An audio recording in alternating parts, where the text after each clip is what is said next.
आगे कुछ और खबरें हैं। संसद के शीतकालीन सत्र को लेकर इंडिया ब्लॉक ने आज एक मीटिंग की, इंडिया गठबंधन ने, लेकिन टीएमसी इस बैठक में नहीं गई। उसने साफ मना कर दिया। उसका कोई सांसद, कोई नेता नहीं था। राहुल गांधी और मल्लिकार्जुन खड़गे समेत इंडिया गठबंधन के कई नेता वहां थे, लेकिन टीएमसी का कोई नहीं। बंगाल चुनाव से पहले इंडिया ब्लॉक में फूट अब साफ नजर आ रही है। इसको लेकर बीजेपी भी अब खुलकर कह रही है। इंडिया गठबंधन के लिए केंद्रीय मंत्री सुकांत मजूमदार ने कहा कि इस गठबंधन की कोई नाव है ना कोई मांझी है। अब देखिए, आम आदमी पार्टी पहले अलग कर चुकी है अपने आप को इसमें। अखिलेश यादव के लिए उनके नेता कहते हैं हमको अखिलेश जी को नेता बना दो, राहुल जी से नहीं हो पा रहा है। तृणमूल कांग्रेस ने कहा कि हमारे मुद्दे अलग हैं, हम अपना विषय अपने आप उठाएंगे। एक साथ एक जगह जाकर के खड़े होने की हमें कोई जरूरत जो है वो दिखाई नहीं देती है। क्या सर? यूबीटी भी अलग हो गई, वो भी कहाँ बैठक में गई? यूबीटी भी नहीं गई है, यूबीटी भी नहीं है। तो मतलब इंडिया गठबंधन जैसा अच्छा, तो बंगाल में चुनाव क्या साथ साथ लड़ी थी क्या तृणमूल कांग्रेस? खैर हमने तो नहीं लड़ी थी साथ क्योंकि ये कॉल ऑपोजिशन की इंडिया ब्लॉक के नाम पर दी गई थी कि भाई इस इंडिया गठबंधन के नेता मिलेंगे, उसमें टीएमसी ने मना कर दिया। तो इसलिए अब ये तो कहा ही जाएगा ना फिर काहे कि आपका काहे का ब्लॉक कैसा क्या रह गया। दो इंटरेस्टिंग खबरें मेरे पास है। पहले आपको मैं कर्नाटक वाली खबर बता देता हूं। कर्नाटक में जो ड्रामा चल रहा है उस पर ज्योतिरादित्य सिंधिया का एक रिएक्शन आया, उसको लगा दें जरा। ज्योतिरादित्य सिंधिया केंद्रीय मंत्री, कांग्रेस से बीजेपी में आए कुछ साल पहले 2018 में, 2019 में सर, 19 में आया और सरकार लेके आ गए बीजेपी के पास। तो कल क्या हुआ, मैं इसमें पीछे का अपडेट आपको दे दूं। ब्रेकफास्ट मीटिंग हो गई थी डीके शिव कुमार और सिद्धरमैया जी के बीच में, और दोनों ने बाहर निकल के अच्छी अच्छी बातें कह दी थी कि हम तो बिल्कुल, हमारे बीच में कोई प्रॉब्लम ही नहीं है। फिर डीके शिव कुमार ने अलग से ये भी कहा कि दिल्ली हमारा मंदिर है और मंदिर में जब ईश्वर बुलाएगा हम चले जाएंगे।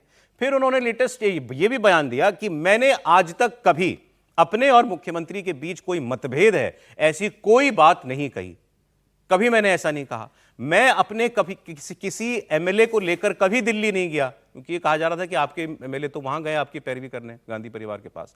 उन्होंने कहा मैं कभी किसी को लेकर नहीं गया, ना मैंने कभी किसी को भेजा। तो मैंने कभी नहीं कहा कि मेरे और मुख्यमंत्री के बीच में कोई प्रॉब्लम है।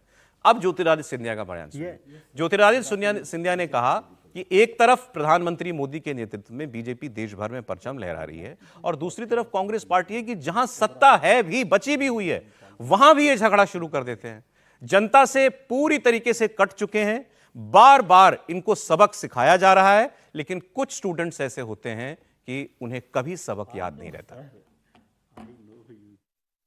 प्रधानमंत्री जी के नेतृत्व में पूरे देश में भारतीय जनता पार्टी का परचम जनता ने लहराया है। दूसरी तरफ एक ऐसा दल है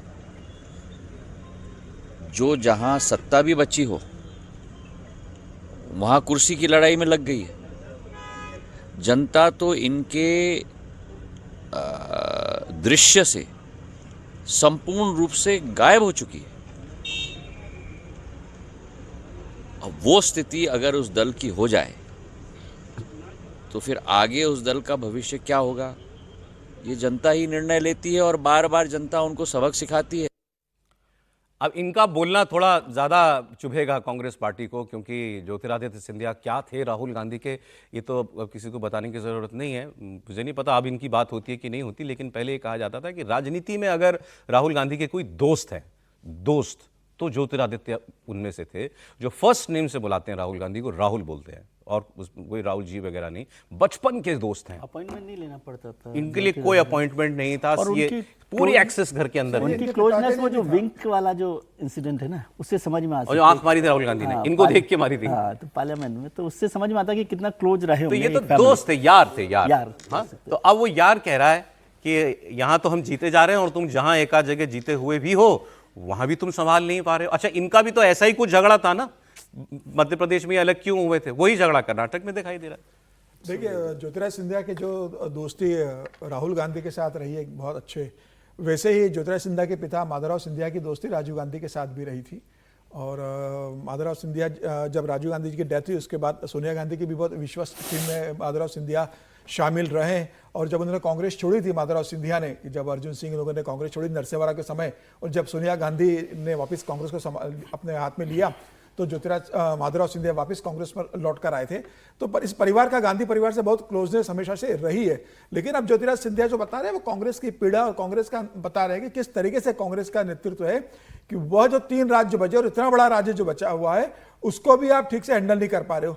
ये तो ठीक है कि नाश्ते पे अभी फिलहाल कुछ दिनों के उनके बीच में ये हो गया है कि ठीक है अभी सेशन हो जाने दो, अभी सेशन शुरू हो रहा है 9 तारीख को कर्नाटका का, उसके बाद अभी बजट है, तो 1 महीने का मोहलत मिल गई है केंद्रीय नेतृत्व को। लेकिन तय तो आपको करना पड़ेगा। ये नाश्ते की जो बैठक हुई है अभी समस्या का समाधान नहीं हुआ है, आपने कुछ देर के लिए समस्या को दूर कर दिया है। तो मुझे लग रहा है कि सिर्फ कर्नाटका नहीं, अब हिमाचल प्रदेश की भी समस्या सामने आने वाली है।